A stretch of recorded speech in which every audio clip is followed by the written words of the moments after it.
Radical Radio Collective. Good afternoon, listeners. You're tuned into 4ZZZ 102.1 FM. This is Eco Radio, Australia's longest running peace and environment radio show, probably. We're going to take over your middle of the day, middle of the week, middle-ish of the month airwaves. And we're going to have a nice relaxing time today. My name is Dave. My pronouns are he, him. My name is Zack. My pronouns are he, they. And I want to start off by acknowledging and paying my respects to the custodians on the country in which we broadcast. We're located in the city Mungangin, or Mianjin, on Turrbal Yagering land. I also want to acknowledge and pay my respects to all Aboriginal and Torres Strait Islander people who are listening in today. Our radio waves reach Cubby Cubby and Yinnabarra country in the north, Waka Waka country in the west. In the east, we pay our respects to the Queensland people, and down south we reach the Commonwealth, Nigaragua, Mudinjali, Wanjerabara, Yugamere and Bundjalung countries. There is no Crown land. Thank you to No Idea for all the great ideas. Info on the cane toads. Yep. That was fun. Always love hearing about toads. Yeah. But even though we're very anti-toad ourselves. We are, yeah. We love hearing about toads so we can effectively be more anti-toad. Know thy enemy. Yeah, exactly. Yeah. Well, on today's program, we're not going to be talking about toads. We're going to be talking about another reptile. We'll be having a... Toads aren't reptiles, Dave. Say what? Toads aren't reptiles. They're amphibians. Oh. That's probably why I don't like them. Yeah. So I don't know what they are. We'll be having a chat with Amanda French from CROC, the Community Representation of Crocodiles, with an update on what's happening to Old Faithful. And then we'll be joined in the studio by Wilderness Society's Queensland Campaign Manager, Hannah Schuch, to talk about deforestation. So keep your dials tuned into 4ZZZ. This is 50 years in your ears. Voting for the 2025 Hot 100 is now open. Who will make the top 100 tracks? It's your call. Want to see your favourite tracks of 2025 represented in the countdown? Jump online and head to hot100.4zzz.org.au and start shortlisting today. Voting closes at midnight on the 30th of November. That's hot100.4zzz.org.au. Vote now. Vote now, vote often, vote early. That's the Hot 100, which is on a new date for this year only. December the 6th, I think. December the 8th? December the 8th, anyway. Let's cut the middle. Let's go with December the 7th. And either way, very, very close to 50 years ago when 4ZZZ was first made. Yeah, exactly, for the birthday. On the line now, I have Amanda French from the Community Representation of Crocodiles. Amanda, thank you very much for joining me today. Oh, thanks for having me back on. Yeah, absolutely. We talked to you maybe a month and a half or something. Can you jog our memories about who Old Faithful is and why were they taken from the ecosystem? So Old Faithful was a very old and large crocodile that lived up in Lakefield National Park in a waterhole called Old Faithful's Waterhole. And he was captured by the Queensland government in a crocodile trap, allegedly called a problem crocodile. However, traditional owners in that community believe that he was wrongfully arrested. So we've been closely following that story and working with those traditional owners to try and advocate for Old Faithful to be returned to country. Yeah. And unfortunately, that hasn't happened. Yeah, no. So what is happening now with Old Faithful? So, unfortunately, 2 weekends ago, Old Faithful was transferred down to southeast Queensland, which is a hell of a long way for a crocodile to be transported down to Australia Zoo. So I got a phone call that weekend from a journalist, actually, who advised me that the Queensland government had notified them that Old Faithful was being transferred. And then, I was liaising with the traditional owners who had unfortunately not been consulted on that transfer. They had preferred that Old Faithful remain in Far North Queensland. He's obviously a totem for some members of that family group, and they would have liked to remain connected to Old Faithful, and also it should have followed the icon crocodile process, which means that traditional owners should be consulted on the fate of the animal and which facility it goes on to, and that did not occur. Yeah, so they're taking it down here to southeast Queensland. Where exactly are they taking Old Faithful? So Old Faithful now has been permanently rehomed to Australia Zoo. So we believe Australia Zoo stepped in to offer a spot. They obviously didn't want Old Faithful to go to a crocodile farm, and we would tend to agree that is a better option than a crocodile farm. However, it sort of really has shone a spotlight on the whole consultation process, which has failed in this case, to liaise with traditional owners when a totem animal is removed from the environment. So we've been kind of working in with Alwyn Lyle, who's he's the chairperson for Renew Aboriginal Corporation, and he's now talking to lawyers, environmental lawyers, to basically obtain the evidence to prove that Old Faithful was a problem animal, because many stakeholders deny that was the case and that it was in fact the smaller crocodile that was removed at the same time. Yeah, so Australia Zoo is where the Irwin family work. You've done a lot of work with Bob Irwin. What are they saying about Old Faithful? Is he being a problem in their enclosures? No, so a crocodile is identified as a problem crocodile under the Queensland Crocodile Management Plan. So it's a crocodile essentially behaving like a crocodile. Yeah. We know from speaking with, the traditional owners of the national park, which, again, it is a national park where crocodiles should be afforded conservation and protection. If a crocodile can't live in a national park, then where can it live? But there is a problem of people illegally feeding crocodiles in the park, and we believe that that's what's been happening up there, that fishermen that are going in to catch big barra, are essentially habituating the crocodiles by leaving their fish scraps or intentionally feeding crocodiles for photos and videos. We do believe that has happened in this case, especially at Old Faithful's waterhole, where we believe the smaller crocodile was identified for problematic behaviour, which means that it's lost its fear of people and will be taken out by the Queensland government. We still strongly believe that Old Faithful was not a problem, and we've got many people who have kind of testified around that, and we would have liked to see him return to the national park. Unfortunately, that hasn't occurred. So he will permanently live out the rest of his days at Australia Zoo. And whether he ends up being on display, I don't know. I believe at the moment he's out the back in a facility not on show. But that whole situation has really obviously upset traditional owners. Yep. And I think moving forward, the Queensland government really need to sit down and hold a round table to decide how to resolve this problem moving forward, because it's not the first time that this situation has occurred. Right. Is there anything we can do to help? I think it's really important to continue to raise awareness of these kinds of stories and to highlight, that there is, a deeper connection with crocodiles with our Indigenous people as well, and especially, that they have a cultural responsibility to that animal. So, following the Crocodile Management Plan, which overlooks a lot of those connections and that cultural impact, it's really important that we highlight that and we see change come from this situation.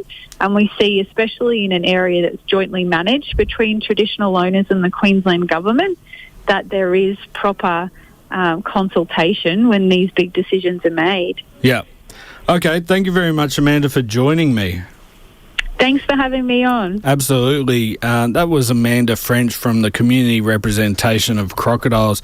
And we just got a subscriber, Ivy, from Highgate Hill. Thank you very much, Ivy. Thank you, Ivy. And if you would like to subscribe, if you like what we do here at 4ZZZ, you can go to 4zzz.org.au/support. Let's go to a song now. This is Dave and the Mud Crabs with Substation Number 4. You're listening to 4ZZZ. This is Eco Radio. Paradigm Shift's podcast is available online and via your favorite podcasting app, challenging the assumptions of our current society to investigate alternative ways of living for a world based on justice, solidarity, and sustainability. Tune in to the Paradigm Shift podcast. Just search The Paradigm Shift for Triple Z. You are listening to 4ZZZ. This is Eco Radio. I am Dave. I am Zack. And we just heard then from Dave and the Mud Crabs with Substation number 4. Probably the third Dave that we know about in the world. Dave Matthews. Yeah, and Dave Matthews. I've got Dave 4. and the Mud Crabs. And Dave from Dave's Wine. Dave's Wine Revival. The sponsor for this month's prize for subscribers.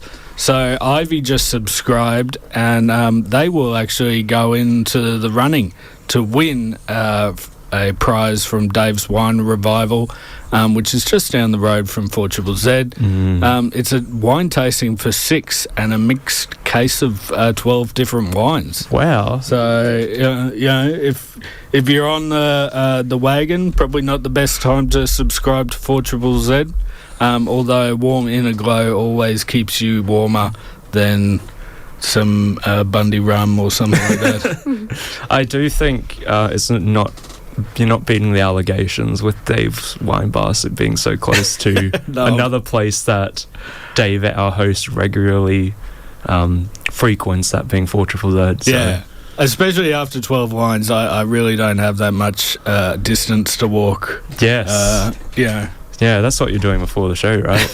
Yeah, that's why I'm so relaxed today. I'm not drinking anymore. Anyways, right now we are joined in the studio by the Wilderness Society's Queensland campaign manager, Hannah Schuch. Hannah, thank you very much for joining us today. Hi, thanks for having me. It's great to be in the studio. Yeah, it's great to have you here. I always love having people in the studio to talk, longer about issues that we are facing. And we're going to be talking about deforestation today. But according to the UN's Global Forest Resource Assessment of 2025, deforestation has slowed in all of the world's regions in the last decade. The Wilderness Society says that Australia is a deforestation hotspot. Is our deforestation slowing, or are we going against the world trend? That's a great question, Dave. So, yeah, you're right. Australia is a globally recognised deforestation hotspot. We find ourselves alongside places like the Congo, Borneo, the Amazon, which everyone knows about, Indonesia, when it comes to the rate at which Australia is destroying really important forests and bushland.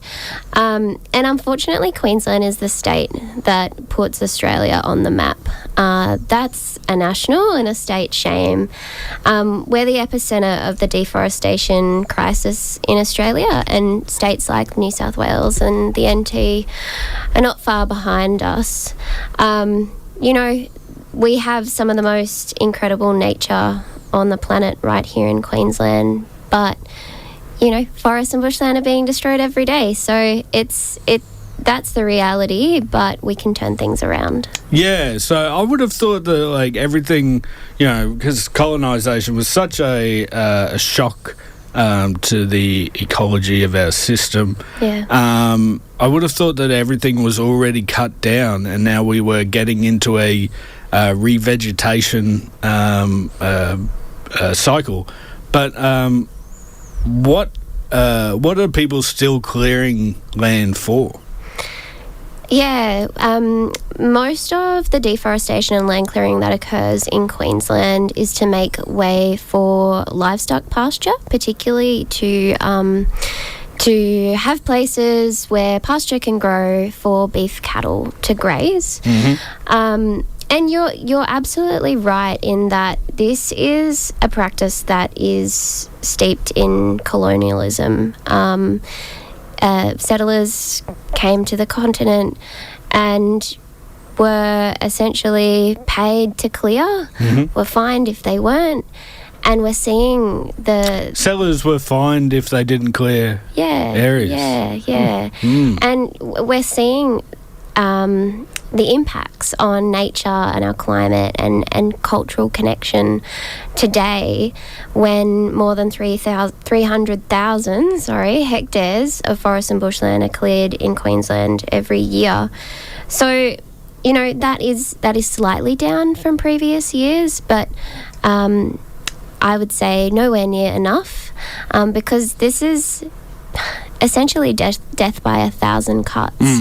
This is year on year, hundreds of thousands of hectares of destruction of forests and bushland that, you know, stabilise our climate, our threatened species habitat for animals like the koala, greater glider, red goshawk, ghost bat, species that aren't found anywhere else on Earth. It's habitat for them. It's areas that safeguard our Great Barrier Reef from erosion, pollution. So it's a pretty bleak picture. I'd love to talk about the way that we can reverse this, but you're right. It's deforestation and land clearing is what we call an outdated practice, because I believe that people are learning that this is not the way and not the trajectory that we can continue to head down. Yeah, you mentioned the Great Barrier Reef. The Brigalow Belt there is a huge epicentre of deforestation, and that covers the catchment for the Great Barrier Reef. Yep. The Australian Climate and Biodiversity Foundation Chairman Ken Henry said clearing in the catchments that empty into the Great Barrier Reef lagoon cause stress and damage to a system under grave threat from climate change. The runoff of soil, chemicals, fertilisers associated with deforestation have most recently been recognised by the World Heritage Committee of UNESCO as a significant threat to the health of the reef. How dangerous is this for our reef systems? Deforestation is a key threat to the Great Barrier Reef. And, Ken Henry is so right in that when forests and bushland in these catchment areas are bulldozed, it disrupts the topsoil, and therefore that can flow into rivers and creeks that flow into the Great Barrier Reef. That sediment then smothers marine ecosystems and the coral that we all know and love in the Great Barrier Reef, and essentially chokes those marine ecosystems. And we know that the Great Barrier Reef, as Ken says, is under such threat from things like climate change. It really needs to be able to rejuvenate after the mass bleaching events that we are seeing. And, you know, by this kind of steady runoff of pollution into the reef, we're not giving it the breather that it needs between those bleaching events, so it can't recover. And this is just another kind of another impact that is piling on top of all of these different threats to the Great Barrier Reef. We've found through our analysis, and I think it's quite, the figure is similar to what Ken speaks about, but in the Albanese government's term alone, about 500,000 hectares of forest and bushland have been cleared in Great Barrier Reef catchment areas, and that is far too high. We got a text in from Wavy Beach saying, or asking, he thought that clearing was a state issue, but when you are dealing with these, federal wonders like the Great Barrier Reef, how much does state actually play a role? That's a great question, and what we're finding is that to address Queensland's deforestation problem, it's a multifaceted approach that we need to take. Yes, there are Queensland's vegetation management laws that deal with land clearing in the state. They are riddled with loopholes that you can drive a bulldozer through, quite literally, which is resulting in these vast swathes of really biodiverse forests and bushland being bulldozed despite being threatened species habitat or in the Great Barrier Reef catchment.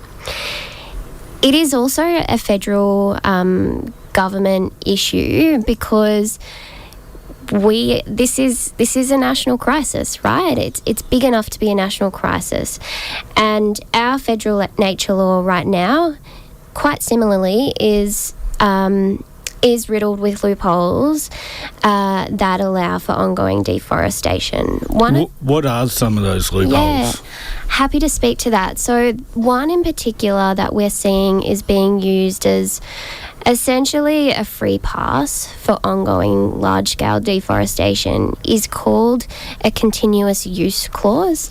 It's been in the EPBC Act, our federal nature law, for the past 25 years since its inception. And it was basically put into the Act as to recognise that some clearing had already been done over the last 200 years, and that, you know, to keep businesses going, some clearing needed to happen again. That doesn't account for what we're actually seeing being cleared today. Okay. And we have found at the Wilderness Society that the majority of the clearing that is occurring is happening because of that. Because this clause is being misinterpreted not only by our government, the federal government, the regulator, industry, as a free pass to clear regenerating forests and threatened species habitat.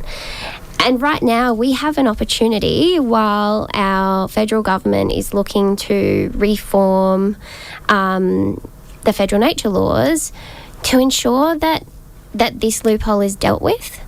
So the Wilderness Society is putting a lot of pressure on the federal government to close this loophole in particular. It would just mean that there would no longer be a carve-out to clearing for agricultural purposes, and that the environment law, as it stands, would need to apply to these projects, because these places that are being destroyed for agricultural clearing, they are key habitat to what are called matters of national environment significance. Okay. These are essentially threatened species that are listed under the federal nature law, and that our federal government has the responsibility to protect. These would include like the greater glider and... Absolutely, yeah. It includes the glider, koalas, red goshawks, ghost bats, any threatened species that is listed under the federal nature law. And basically all we're trying to tell the government is that it's their job to make sure that these matters of national environmental significance aren't impacted and are protected for future generations. And one way to do that is to scrap this loophole that's in the Act as it stands now, to ensure that the EPBC Act is applied to, is enforced, and is complied by all industries and all sectors, regardless of who they are and what they're trying to do. Yeah, I'd love to talk more about the changes to the EPBC Act after this break. Totally. Can you hang around with us for a bit longer? Sounds great. Thanks, Dave. All right. That was Hannah Schuch, Wilderness Society's Queensland campaign manager. This is Eco Radio, and let's go to a song now. This is Formidable Vegetable with Spotify, Where Music Goes to Die. You're listening to Eco Radio. Heyday and 4ZZZ take over Banshee's Bar and Art Space on Saturday, November 15, with bands from 80s and 90s Ipswich for a night of nostalgia, as part of 4ZZ's birthday celebrations. The lineup features The Colours, Splat Acrobat, and The Haydaisies. With one show already sold out, a new matinee show has just been announced. Tickets are available at OzTix with discounts for 4ZZZ subscribers. All bands are proud 4ZZZ subscribers. You're listening to Eco Radio, the radio of the future. You are listening to Eco Radio, the radio of the future. Thank you, small child. Perfect. We just heard then from Burning Spear with No More War, and before that was Formidable Vegetable with Spotify, Where Music Goes to Die. We are talking to the Wilderness Society's Queensland campaign manager, Hannah Schuch. Hannah, let's get deeper into the EPBC Act. What else needs to change with that Act moving forward? Good question, Dave. So we've seen the bill that was put forward last week. It's passed the lower house. Representatives. Yep. And now it will make its way to the Senate. We were deeply concerned with the bill that made its way through the lower house. Okay. Because there were still these loopholes that would not deal with deforestation in them, and there were some other concerning elements, including the risk of offloading national leadership on nature protection by devolving approvals to state governments. Right. And in a state like Queensland, where, we have a development-focused state government, that doesn't always mean good things for nature, right? Yes. It also goes against the whole purpose of the Act. The EPBC Act is a law that is supposed to provide protection for matters of national environmental significance. So it's the federal government's job to do that and to enact this legislation. Yeah, so it's supposed to be this federal framework, but they're, I guess, kicking the can a bit down the road or kicking the can to different corners of the room and saying, like, oh, you deal with that part. We'll just, it's not going to be our bad press. Absolutely. And, it could mean a really, bad news for nature when there could be quite conservative governments at a state level that are focused on state interests, development, mining, large-scale clearing for agriculture, you name it. I mean, it could also go the other way with... sorry, that's ridiculous. But, like, Toondah Harbour was saved from development by a minister, Tanya Plibersek. Yeah, and look, that decision took a lot longer than it needed to, when there were clear impacts that were clear matters of national environmental significance that were at risk there. The other risk that I'd just like to point to with what we're seeing in the current bill now is that there's ministerial discretion laced throughout the bill. Right. So as long as the Federal Environment Minister of the day, that could be Murray Watt, and it could be someone else in 3 years' time, as long as that minister is satisfied with what they're seeing, that could tip the scales on whether we see protection or the destruction of nature as well. Yeah, it's a bit weird that this is going to be an update of the Act, and then say, oh, but, ministers can do whatever they want. Like, it's supposed to be a law that has accountability so that ministers or politicians, whoever, can't just do what they want, through handshake deals and, possibly backdoor donations. Yeah, absolutely. Look, we will continue to push so that the EPBC Act, our federal nature law, does what it says on the tin, right? That it's there to protect nature for future generations, and that it's strong. So that it doesn't have these loopholes that allow for ongoing destruction of forests, but also so that there aren't these weasel words that mean that bad decisions can be made. Yeah. Zack, you wanted to talk about the difference between privately owned land and state-owned or federal-owned. Australia is 17% forest. Of that 17% forest, 18% of that forest is protected. So that's 82% that's private or owned by a corporation? Yeah, so I suppose the question I wanted to ask then was, if most of this land clearing is being done on private land, how do you sort of like go about resolving that dichotomy there? I guess is how you'd phrase it. As just private owned land. People suspect that they're allowed to do whatever they want to do, but there are laws that govern what people can do on their land. Yeah, it's a great question. Like in Queensland alone, I think it's about 65% of the state is under pastoral lease. So, you know, we are a state where agriculture plays a big part, right? Rockhampton is the beef capital of Australia. Well, yeah. Maybe not according to the casino. Casino, yeah. Liz and I were discussing that earlier, yeah. Sorry.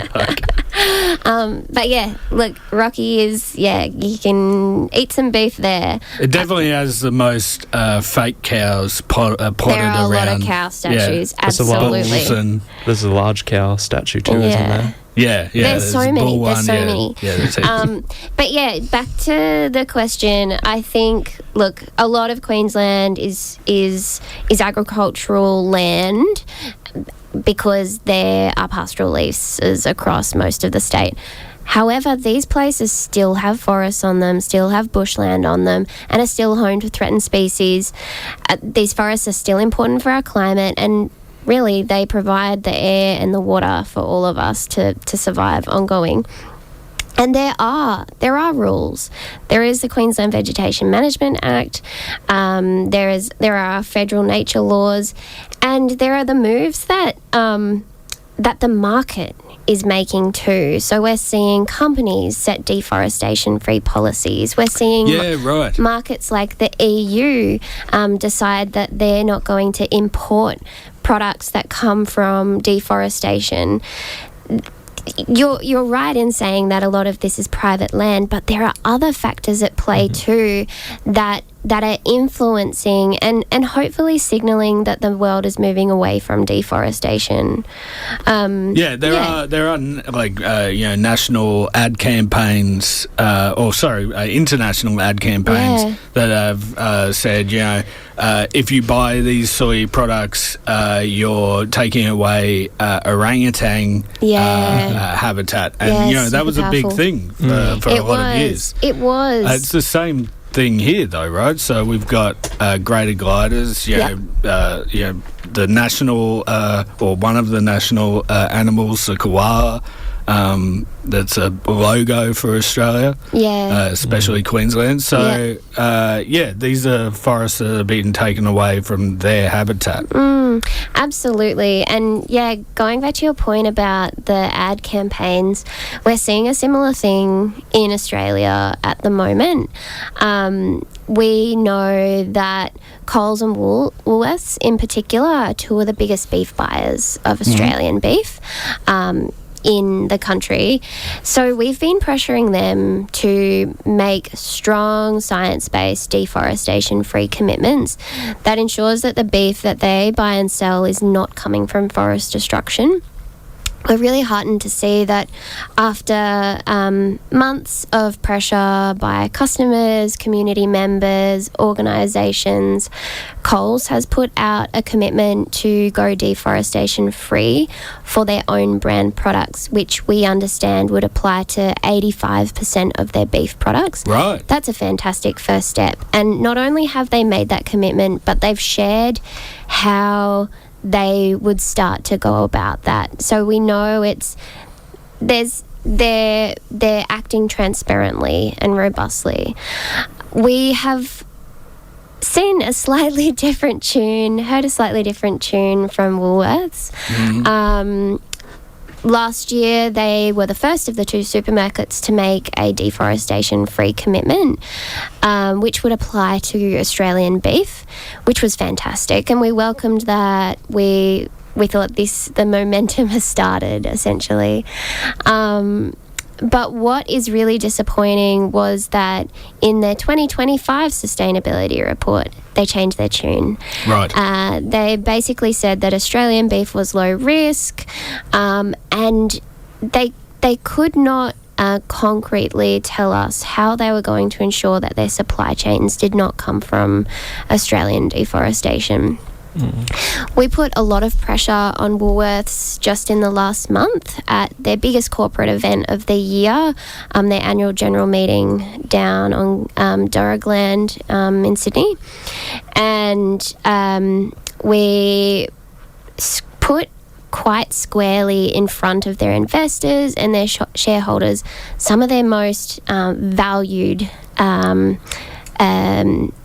stakeholders, I suppose, that there is real deforestation risk in their supply chain, and that is not only an environmental risk, it's a reputational risk, it's a financial risk, and it's a risk for the company. So we put squarely on the agenda at their AGM I believe Australia's first ever shareholder resolution that went to vote on Australian beef and its role in deforestation. The vote gained more support than we expected. It was supported openly by Future Super, an institutional investor, as well as Oz Ethical Super. And you know, we were successful in sowing the seeds of doubt of the shareholders and investors and the executive of Woolworths that they're not dealing with their deforestation problem the way that they are expected to under the commitments that they make to go deforestation free. So we'll keep the pressure up, but there's movement in that space. So one way of doing that is the Wilderness Society's corporate deforestation benchmark. Can you tell us a little bit about that? Yeah, this was a huge project completed by the Wilderness Society, which was kind of the first of its kind. We looked into the commitments that companies in key Australian sectors are making as it relates to deforestation that could be ending up in their products. So we looked at not only companies in the beef supply chain, but the timber, pulp and paper supply chain, the bauxite supply chain, so bauxite which is made to create aluminium. Those three, I might be forgetting another industry, but looked at, you know, what is corporate Australia saying about deforestation and how are they acting on it, more importantly. And this showed that really across the board companies were doing very, very little to deal with the risk of deforestation in their supply chain. This really kind of put on the private sector's agenda that, you know, they've been dealing with climate risk for a while now. Nature and deforestation risk is the one that they need to get their heads around and they need to become literate on. And since that benchmark was released, there have been major movements, like I spoke about with Coles and Woolworths, as well as other companies in the supply chain. And really we've just seen that that deforestation risk is kind of like having this domino effect in corporate Australia because they need to deal with it. They can no longer look away because it is inherently linked to their climate reduction targets as well. To go under the Science-Based Target Initiative that these companies use to set no deforestation commitments, they actually need to set no deforestation commitments to ensure that they're meeting net zero as well. Yeah, and not just set up carbon offsets where they plant and little baby trees to instead of stopping the destruction before it starts. And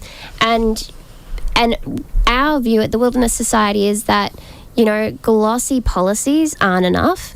We need to see action that actually stops the destruction before it starts because we're seeing too much of it, as the figures show.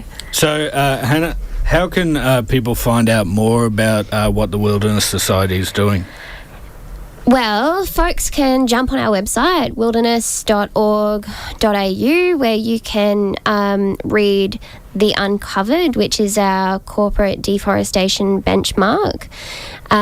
You'll also be able to see the work that we're doing to push the Albanese government to do its job, stop deforestation and protect nature.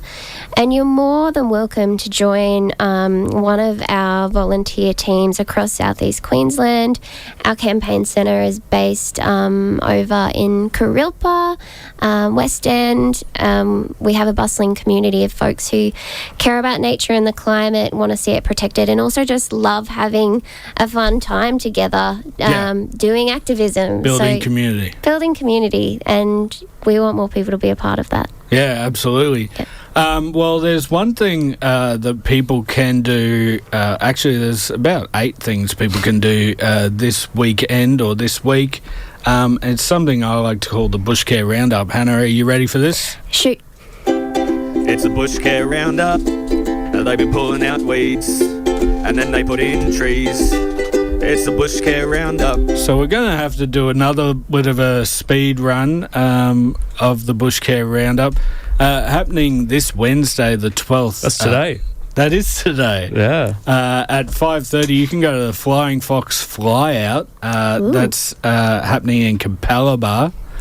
On Saturday the 15th at 3 p.m, there is the Arnwood Place Bushcare, and that one is at Barr Street Park in Annerley. At 6:30, there is the Gold Coast ToadTrack Community Toad Bust. We're getting to that time of the year again, and that one is at the Schuster Park Playground in Tallebudgera. Toads are amphibians, not reptiles. That's correct. So that's good. Reptiles are amphibians. Kind of. If you go back far enough. All right. Happening Sunday the 16th at 7:30 a.m. You can go to Stevens Mountain Bushcare Working Bee in Greenslopes. At 8:30 you can go to Peace Park Scrub Arboretum Working Bee. That's Peace Park in Rosewood. At 2 o'clock you can go to the Bushcare and Beer at Oxley Creek Common at Rocklea. And at 3:30 you can go to the Little Gubberley Creek Working Bee. That's happening in Kenmore. And on Monday the 17th, from 11:30 till 2:30 p.m, there is a seagrass monitoring at South Stradbroke.